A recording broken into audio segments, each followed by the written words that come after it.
Guys, इस तरह के सेंटेंसेस आप लोगों ने कई बार सुना होगा, जैसे अगले महीने चुनाव होना तय है, आज तेज बारिश होने की संभावना है, ऐसा लग रहा है कि दरवाजे पर कोई है, सोच में बदलाव की ज़रूरत है, यहाँ पहले एक पार्क हुआ करता था। तो ये कुछ ऐसे सेंटेंसेस हैं जिनका इस्तेमाल हम लोग अपने डे टू डे कॉन्वर्सेशन में अक्सर करते हैं। लेकिन क्या आपको पता है कि ये सभी सेंटेंसेस हम लोग सिर्फ देयर की हेल्प से बना सकते हैं? जी बिल्कुल, THERE वाला देयर। तो आज की क्लास में हम लोग देयर के कुछ ऐसे एडवांस स्ट्रक्चर सीखने वाले हैं जिसकी हेल्प से हम लोग इस तरह के सेंटेंसेस आसानी से बना पाएंगे। तो चलिए क्लास को स्टार्ट करते हैं। तो देखिए, सबसे पहला हमारा स्ट्रक्चर है देयर इज़ टू बी। इसका मतलब होता है होना निश्चित है, यानी कि होना तय है। देखिए, इसका यूज़ हम तब करते हैं जब किसी चीज़ का होना तय हो चुका हो, यानी कि कोई फिक्स्ड प्लान हो या फिर कोई ऑफिशियल अरेंजमेंट, या आप बोल सकते हैं ऑफिशियल अनाउंसमेंट हो। तो उस जगह पे, उस सिचुएशन में आपको यूज़ करना है देयर इज़ टू बी का। इसका मतलब होता है कि जब किसी चीज़ का निश्चित रूप से होना तय हो। ठीक है, एग्जाम्पल्स देखिए। अच्छा, एग्जाम्पल से पहले इसका स्ट्रक्चर देख लीजिए ताकि आपको पूरी क्लैरिटी हो जाए। देखिए, इसे बनाने का स्ट्रक्चर बहुत सिंपल होता है। सबसे पहले लिखेंगे देयर इज़ टू बी, ये पूरा का पूरा सेंटेंस एज इट इज़ लिखना है, और लास्ट में लिखेंगे नाउन। मतलब जिस भी चीज़ के बारे में आप बोल रहे हैं कि ये होना तय है, उस चीज़ को आपको लिखना है लास्ट में। जैसे कि एग्जांपल देखिए, कल टेस्ट होना तय है। तो जब भी किसी चीज़ का होना तय होता है तो हम लोग यूज़ करते हैं देयर इज़ टू बी का। तो यहाँ पे हम लोग देयर इज़ टू बी लिखेंगे, क्योंकि इसका मतलब होता है कि किसी चीज़ का होना तय है, और जिस भी चीज़ का होना तय है उसे हम लिखेंगे देयर इज़ टू बी के बाद। तो किस चीज़ का होना तय है? टेस्ट का ना, तो हम लोग लिखेंगे टेस्ट। कब होना तय है? कल, टुमारो। तो पूरा सेंटेंस आपका बनेगा there is to be a test tomorrow. काफ़ी इजी है, आप लोग खुद से ट्राई करिएगा। बहुत इजी है ये सारे सेंटेंसेस फ्रेम करना। नेक्स्ट एग्जांपल देखिए, अगले महीने चुनाव होना तय है। तो यहाँ पे सेंटेंस होगा there is to be an election next month. There is to be हमें ये बताता है कि किसी चीज़ का होना तय है, और उसके बाद हमने लिखा इलेक्शन नेक्स्ट मंथ। इससे हमें समझ आया कि नेक्स्ट मंथ चुनाव होना तय है। ओके। अच्छा, इन्हीं सेंटेंसेस को अगर आपको पास्ट में बोलना हो, जैसे कि आपको बोलना हो कि कल टेस्ट होना तय था, तो तब आप देयर के बाद इज़ नहीं लगाएंगे, वॉज लगाएंगे। प्रेजेंट में बोलना हो तो देयर के बाद इज़ लगाएंगे, और पास्ट में बोलना हो तो देयर के बाद वॉज लगाएंगे। तो यहाँ पे सेंटेंस आपका बन जाएगा there was to be a test yesterday. देखिए, टुमारो बदल जाएगा यस्टरडे में। जब हम प्रेजेंट की बात करते हैं, प्रेजेंट में हम बोलते हैं कल के बारे में, तो हम टुमारो का यूज़ करते हैं। लेकिन अगर हम पास्ट में बोलेंगे कल के बारे में, तो हम यस्टरडे का यूज़ करेंगे, क्योंकि हम बीते हुए कल की बात करते हैं ना, इसीलिए। तो चलिए एक एग्जांपल पास्ट का भी देख लेते हैं। जैसे कि आपको बोलना हो कि कल एक कार्यक्रम होना तय था, तो आपका सेंटेंस होगा there was to be a function yesterday. यहाँ पे हम पास्ट की बात कर रहे हैं, इसीलिए देयर के बाद वॉज लगाएंगे। और ध्यान रखिएगा कि इस वाले सेंटेंस में और ऊपर के सेंटेंस में दोनों में कल आया है, लेकिन दोनों में जो कल आया है उसके लिए हम लोगों ने डिफरेंट वर्ड यूज़ किए हैं, क्योंकि ऊपर का सेंटेंस हमारा प्रेजेंट में था, इसीलिए उस कल के लिए हम लोगों ने लिखा टुमारो, और ये वाला सेंटेंस हमारा पास्ट में है, इसीलिए यहाँ पे इस वाले कल के लिए हम लोग लिखेंगे यस्टरडे। क्लियर? तो देयर इज़ टू बी का मतलब होता है होना तय है, यानी कि निश्चित है। जैसे कि आपको बोलना हो कि कल मीटिंग होनी तय है, तो आप बोलेंगे there is to be a meeting tomorrow. इसी तरह से बोलना हो कि पिछले हफ्ते प्रोग्राम होना तय था, तो आपका सेंटेंस बनेगा there was to be a programme last week.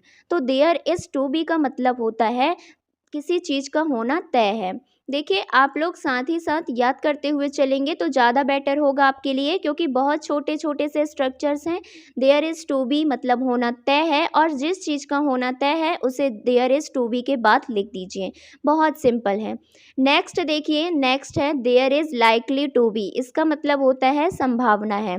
इसका यूज़ हम तब करते हैं जब किसी चीज़ के होने की संभावना हो, यानी कि पॉसिबिलिटी हो, लेकिन श्योरिटी ना हो। देखिए, इसके पहले जो हमने देखा देखा वहाँ पे किसी चीज़ का होना तय था, वहाँ पे श्योरिटी थी, तो हम देयर इज़ टू बी का यूज़ कर रहे थे। लेकिन यहाँ पे हम श्योर नहीं हैं, श्योरिटी नहीं है, बस हमें संभावना है कि ऐसा हो सकता है, तो हम देयर इज़ टू बी तो लिखेंगे ही, लेकिन इसके बाद में लाइकली वर्ड को भी ऐड कर देंगे। तो यहाँ पे हम कंप्लीट एक स्ट्रक्चर यूज़ करेंगे, there is likely to be. Likely को ऐड करने से सेंटेंस में बदलाव ये आ जाता है कि तब इसका मतलब हो जाता है कि आप श्योर नहीं हैं, बस संभावना है। ओके, और स्ट्रक्चर यहाँ पे भी सेम है, there is likely to be तक लिखेंगे और नाउन लिखेंगे, मतलब जिस चीज़ की संभावना है उसे there is likely to be के बाद लिख देंगे। एग्जाम्पल्स देखिए इन सभी एग्जाम्पल्स में एक चीज़ कॉमन है ना कि किसी चीज़ के होने की संभावना है, तो इसके लिए हम लोग इन सभी सेंटेंसेस में लिखेंगे there is likely to be. यहाँ तक सभी सेंटेंसेस में सेम रहेगा।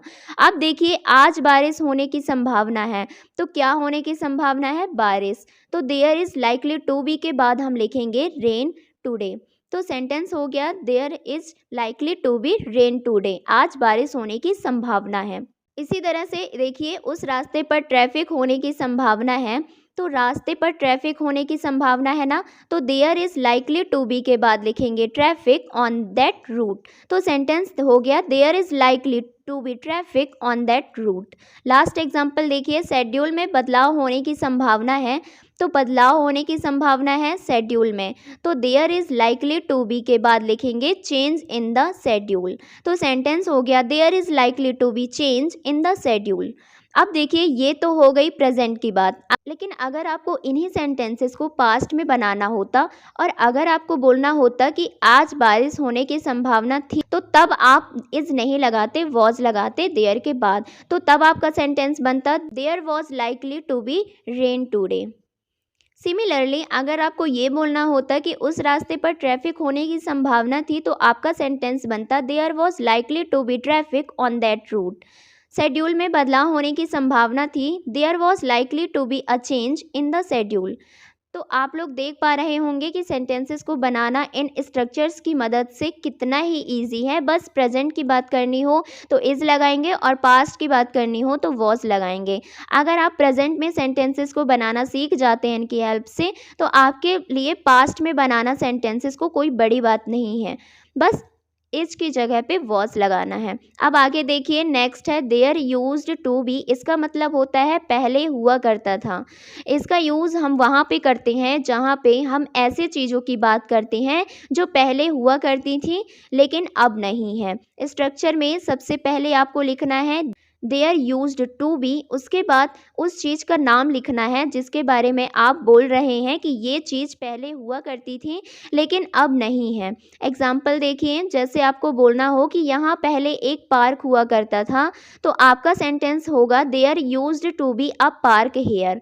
देयर यूज्ड टू बी का मतलब हो गया पहले हुआ करता था लेकिन अब नहीं है। सिमिलरली इस जंगल में पहले जानवर हुआ करते थे, there used to be animals in this forest.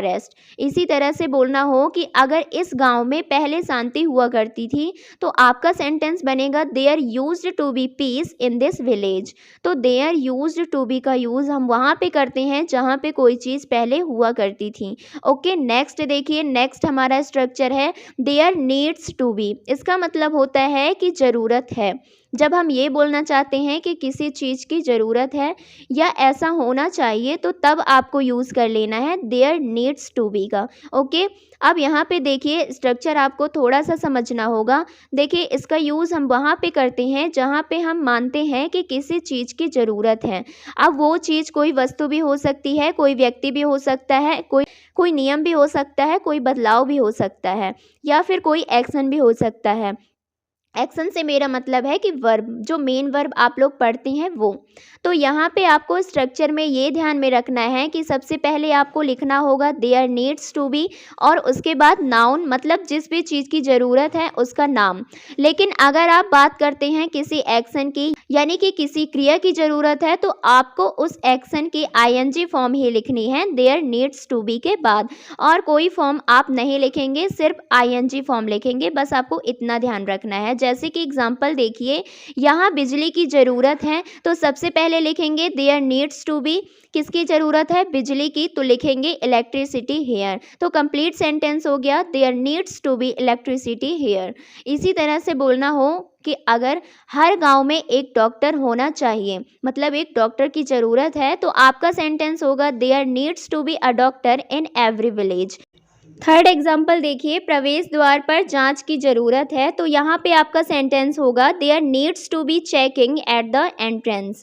आप ध्यान दीजिएगा कि देयर नीड्स टू बी के बाद हमने कोई नाउन नहीं लिखा है, हमने वर्ब की आईएनजी वाली फॉर्म लिखी है, क्योंकि यहाँ पे जिस चीज़ की ज़रूरत है वो एक एक्शन है। ठीक है, अब देखिए लास्ट हमारा स्ट्रक्चर है देयर सीम्स टू बी। इसका मतलब होता है ऐसा लगता है या ऐसा प्रतीत होता है, दोनों तरह से आप बोल सकते हैं। तो जब आपको कुछ लगे, आपको कुछ महसूस हो, तो आपको यूज़ कर लेना है देयर सीम्स टू बी का। तो स्ट्रक्चर यहाँ पे भी सेम है। सबसे पहले लिखेंगे देयर सीम्स टू बी और उसके बाद नाउन, मतलब उस चीज़ का नाम जिस चीज़ के बारे में आप बोल रहे हैं कि ऐसा लगता है, वो कुछ भी हो सकता है। जैसे कि आपको बोलना हो कि ऐसा लगता है कि टंकी में पानी नहीं है, तो आपका सेंटेंस होगा there seems to be no water in the tank. पानी नहीं है ना, तो लिखेंगे no water in the tank. इसी तरह से अगर आपको बोलना हो कि उनके बीच कोई गलत फहमी लग रही है या ऐसा प्रतीत होता है कि उनके बीच कोई गलत फहमी है, तो आपका सेंटेंस बनेगा there seems to be a misunderstanding between them. तो ये थे देयर के कुछ एडवांस स्ट्रक्चर्स जिनकी हेल्प से आप लोग काफ़ी सारे सेंटेंसेस बना सकते हैं एंड नॉट इवन बना सकते हैं। सेंटेंसेस को समझ भी सकते हैं कि इनकी मीनिंग क्या होती है, क्योंकि इस तरह के सेंटेंसेस आपको काफ़ी ज़्यादा मैगजीन्स में या फिर न्यूज़पेपर्स में मिलेंगे। और एक चीज़ याद रखिएगा कि ये सभी सेंटेंसेस बिना सब्जेक्ट वाले सेंटेंसेस हैं। इन सभी सेंटेंसेस में हम देयर का use as a dummy subject करते हैं। तो ये थे देयर के कुछ एडवांस स्ट्रक्चर्स जो आपको पता होने चाहिए थे। इनकी मीनिंग क्या होती है ये आपको पता होना चाहिए। सो गाइस, आज की क्लास आपको कैसी लगी मुझे कमेंट करके ज़रूर बताइएगा। Thanks for watching.